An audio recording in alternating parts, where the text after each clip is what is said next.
right, everybody, welcome back to another video here on Financial Friends. Thank you so much for tuning into This Week in Finance, a podcast I host weekly here on the channel to discuss everything that I found notable this week in finance. If you're new to Financial Friends as a whole, go ahead and smash that subscribe button to join the growing family of friends here on the channel. We are on the road to 1,000 subscribers, so you hitting that button helps us get 1/1000th of the way closer. So thank you very much. I do appreciate it. Without further ado, let's go ahead and dive into some of the news this week.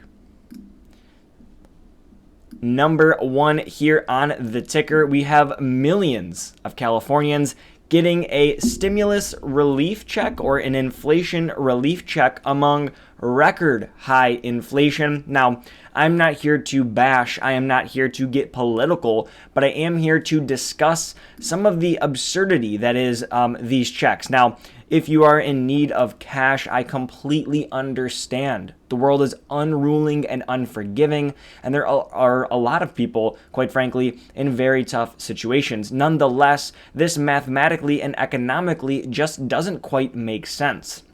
We are currently experiencing record high inflation numbers that is due to people spending a ton of money. And what happens when you inject more money into the economy is you give people the access and capability to then purchase more stuff. Now, I'm not saying that people should go broke or go poor or struggle, but this definitely is, from a policy perspective, from a government and political perspective, a little bit backwards in terms of fighting the problem.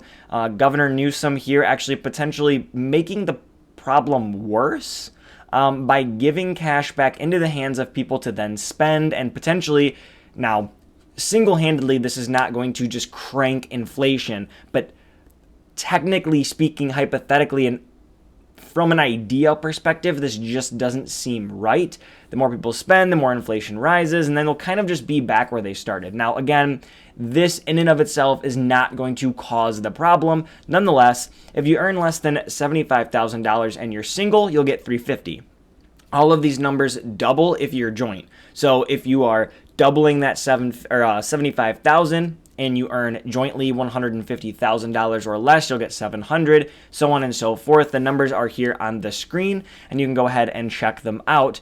Now, speaking of inflation, we did see some pullback in certain aspects of the economy and no pullback in headline inflation. So we did get some important statistics. This is myself over on Public. Go ahead and check out Public. I post news here daily, talk about different concepts here daily, and I'm always in the feeds. Go ahead, check it out. Use my link down below in the description to get a free slice of a stock.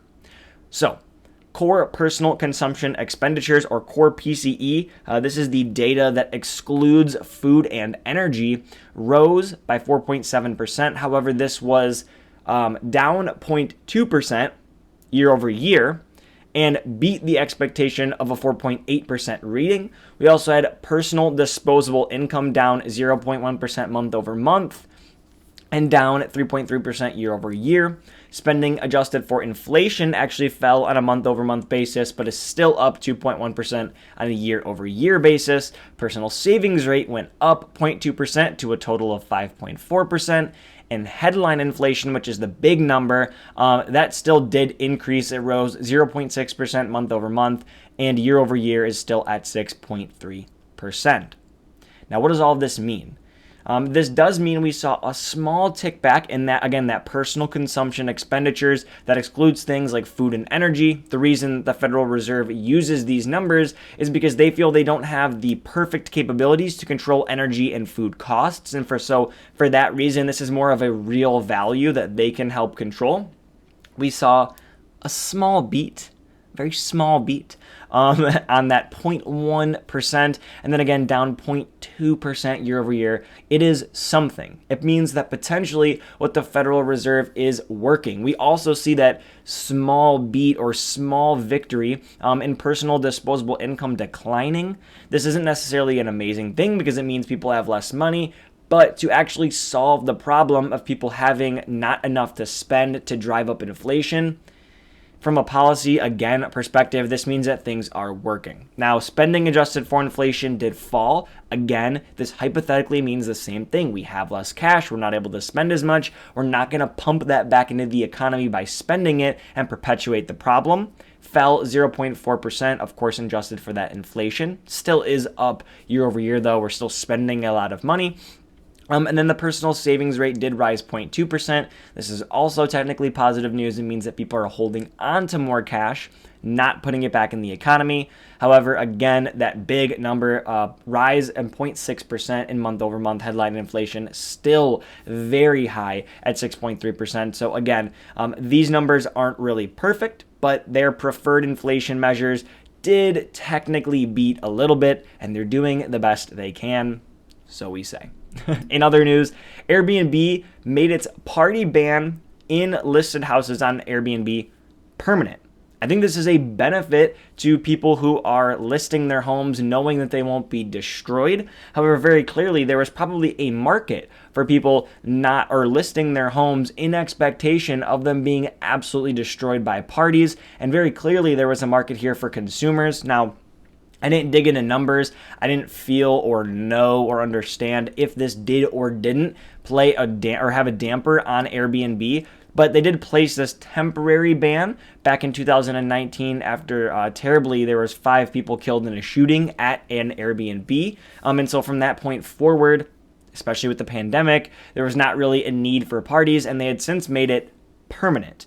It saw a 44% year-over-year drop in the rate of those reports coming in that people were partying. Obviously, they took this as a sign that it was a good thing. I'm not sure how it plays a role on the business as a whole, but it is some notable news with a company that really doesn't own anything, a very interesting concept that Airbnb has. Into some people or companies rather that do own things.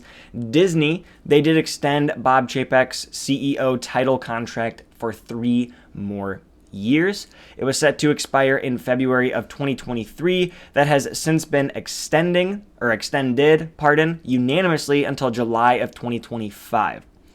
The board did feel that he did a good job. You can read this quote here. I think we've read it before. Disney was dealt a tough hand by the pandemic, yet with Bob at the helm, our businesses from parks to streaming not only weathered the storm, but emerged in a position of strength. So that was Susan Arnold quoting in regard to the CEO for the next 3 years now, Bob Chapek. Now, there was a lot of distaste in the market from this signing. A lot of people thought that Bob Chapek wasn't the person. This kind of stems from that idea that he didn't treat a lot of the issues that Disney dealt with properly. Obviously, coming off of Bob Iger, that transition not being super smooth, people not enjoying the way he dealt with the Florida government, with things the Florida government was doing. However, the board felt and unanimously felt that he was the best person to continue to run the company at this time.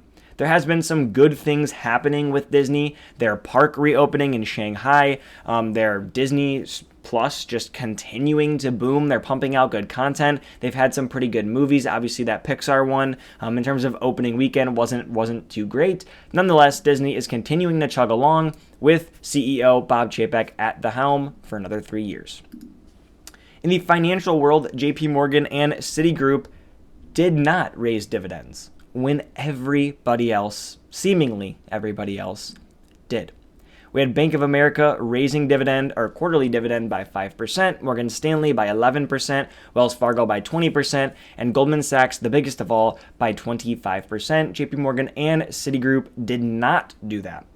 It said Monday that increasingly stringent capital requirements were forcing them to keep that dividend unchanged. Some people taking a look at this saying that, JPMorgan and Citigroup clearly see the inevitable recession coming, wanting to boost their balance sheet. This is something that Jamie Dimon has been saying. We've covered it here on This Week in Finance too. It was storm clouds and then it was a hurricane, and now it's not raising the dividend. So there was some stress test placed on these banks by the Federal Reserve. Clearly, JPMorgan and Citigroup did find out they need to not do this. There was also some rumors potentially that JPMorgan would be suspending or cutting back on that stock buyback. For now, people within the company have been saying that we are not going to do that. That is not something that's happening. And there continues to have a board authorization for those buybacks. We will see, obviously, how that continues to play out. Many people, some people even within the public community, stating that they feel that this is a good decision by JPMorgan to not raise this with the potential inevitable recession we've all been talking about coming. They feel that this actually just shows the company is making a good move and that they have a long-term approach really to this situation and that they're not so worried about the dividend as much as the future of the company.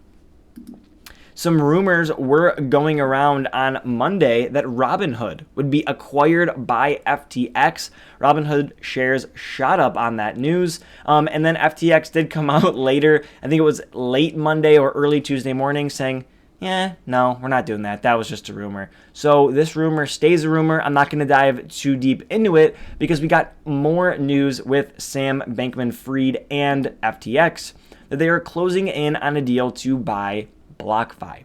This one hits home to me because I do have some of, or actually most of, my crypto at BlockFi, both Bitcoin and Ethereum over there. Now, this purchase being for $25 million, that is a 99% decline in the valuation of BlockFi. Absolutely insane. A ton has been going on in the crypto world with Sam Bankman-Fried. Alameda Research is one of his companies lending credit to both BlockFi and Voyager. You can see that here in the thumbnail of this video. And FTX now is just going to acquire BlockFi instead. At one point, the company was valued at $4.8 billion, now being acquired potentially for $25 million. That is 4.8 with a B to 25 with an M. This is absolutely crazy, and I kind of want to raise an end of video question here.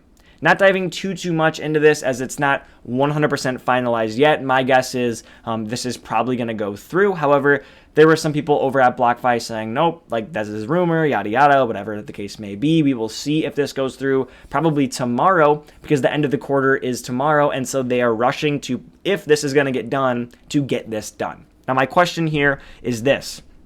You can see Sam Bankman-Fried through this thumbnail, some of the companies that he has, or at least part ownership in.